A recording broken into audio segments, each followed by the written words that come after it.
दोस्तों, आज की कहानी शकुनी के बारे में है। आखिर क्यों शकुनी को शातिर खिलाड़ी माना गया?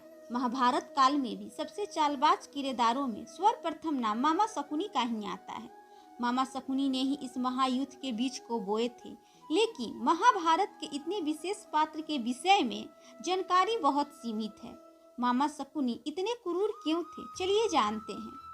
इस कहानी की शुरुआत होती है गंधार से, जहां गंधारी के जन्म के पश्चात उसकी राज ज्योतिषियों द्वारा कुंडली तैयार करवाई गई, किंतु उसमें एक दोष निकल आया। ज्योतिषियों ने गंधार राजा को बताया कि कन्या के भाग में 2 विवाह हैं, उसके पहले पति की मृत्यु निश्चित है। यह सुनते ही घरवाले परेशान हो गए, इसीलिए उन्होंने गंधारी का विवाह एक बकरे के साथ कराकर उसकी बलि दे दी। ऐसा करने से गंधारी के पहले पति की मौत हो गई और दूसरे पति की आयु सुनिश्चित हो गई। जब गंधारी विवाह योग्य हुई, तब उसके रूप और गुणों की चर्चा दूर दूर तक होने लगी। इसी कारण माता सत्यवती ने भीष्म को आदेश दिया कि वे गंधार जाकर गंधारी के लिए धृतराष्ट्र के विवाह का प्रस्ताव दे। भीम बहुत शक्तिशाली थे और उनसे युद्ध के भय से गंधारी के माता पिता इस विवाह के लिए मान गए। जब गंधारी को धृतराष्ट्र की दृष्टिहीनता का पता चला, तो भी अपने माता पिता के वचन का मान रखने के लिए विवाह को तैयार हो गई। किंतु शकुनी को यह स्वीकार नहीं था। वह अपनी बहन से बहुत प्यार करता था और नहीं चाहता था कि उसकी एकलौती बहन एक अंधे व्यक्ति से विवाह करे। किंतु शकुनी को यह समझा दिया गया कि यदि विवाह नहीं हुआ तो समस्त राज्य युद्ध के भेंट चढ़ जाएगा। इस प्रकार यह विवाह संपन्न हो गया। किंतु किसी प्रकार विवाह के पश्चात धृतराष्ट्र को गंधारी के विधवा होने की बात पता चल गई। वह क्रोधित हो गए। क्रोध में उसने गंधार पर आक्रमण करवा दिया और राज परिवार के सभी सदस्यों को कारागार में डलवा दिया। धृतराष्ट्र ने उन्हें भूख से तरपा तरपा कर मारने का निश्चय किया, क्योंकि युद्ध के बंदियों को मृत्यु दंड देना उस समय धर्म के विरुद्ध था। कारागार में केवल थोड़ा ही अन्न उनको वितरित किया जाता था। उसकी भी मात्रा समय के साथ साथ और कम होती चली गई। सभी बंधकों ने धृतराष्ट्र से प्रतिशोध लेने का निश्चय किया और केवल एक ही सदस्य को जीवित रखने के लिए सारा अन्न उसे ही देने का वचन दिया, क्योंकि शकुनी उन सब में सबसे अधिक बुद्धिमान था। इसीलिए शकुनी को ही जीवित रखने का फैसला हुआ।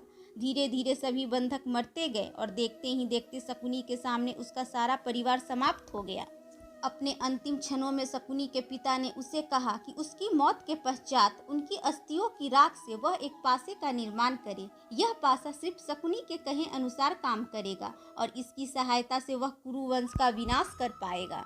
जब कौरवों में वरिष्ठ युवराज दुर्योधन ने यह देखा कि केवल शकुनी ही जीवित बचे हैं, तो उन्होंने पिता की आज्ञा से उसे क्षमा कराते हुए अपने देश वापस लौट जाने या फिर हस्तिनापुर में ही रहकर अपना राज्य देखने को कहा। शकुनी ने हस्तिनापुर में रुकने का निर्णय लिया। शकुनी ने हस्तिनापुर में सबका विश्वास जीत लिया और 100 कौरवों का अभिभावक बन बैठा। अपने विश्वासपूर्ण कार्यों के चलते दुर्योधन ने शकुनी को अपना मंत्री नियुक्त कर लिया। सर्वप्रथम उसने धृतराष्ट्र को अपने वश में करके धृतराष्ट्र के भाई पांडु के विरुद्ध षड्यंत्र रचने और राज सिंहासन पर धृतराष्ट्र का आधिपत्य जमाने को कहा। फिर धीरे धीरे शकुनी ने दुर्योधन को अपनी बुद्धि के मोह पास में बांध लिया। शकुनी ने न केवल दुर्योधन को युधिष्ठिर के खिलाफ भड़काया, बल्कि महाभारत के युद्ध का नींव भी रखी। इस युद्ध के लिए उसने दुर्योधन को अपना मोहरा बना लिया था। शकुनी हर समय बस मौके की तलाश में रहता था कि कौरवों और पांडवों में भयंकर युद्ध छिड़े और कौरव मारे जाएं। जब युधिष्ठिर हस्तिनापुर का युवराज घोषित हुआ, तब शकुनी ने ही लक्षागिरी का षड्यंत्र रचा और सभी पांडवों को वर्णाव्रत में जिंदा जलाकर मार डालने का प्रयत्न किया। शकुनी किसी तरह दुर्योधन को हस्तिनापुर का राजा बनते देखना चाहता था, ताकि उसका दुर्योधन पर मानसिक आधिपत्य रहे और वह दुर्योधन की सहायता से भीष्म और कुरुकुल का विनाश कर सके। अंततः उसने ही पांडवों के प्रति दुर्योधन के मन में बैरभाव जगाया और उसे सत्ता का लालची बना दिया।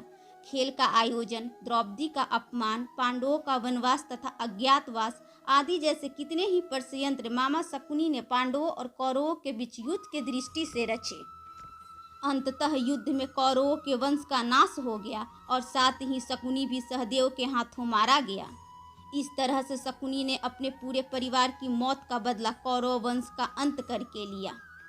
दोस्तों, वीडियो को देखने के लिए आप सबका धन्यवाद। अगर आपको मेरी यह वीडियो पसंद आई हो तो प्लीज़ इसे लाइक करें, शेयर करें और मेरे चैनल को सब्सक्राइब करें।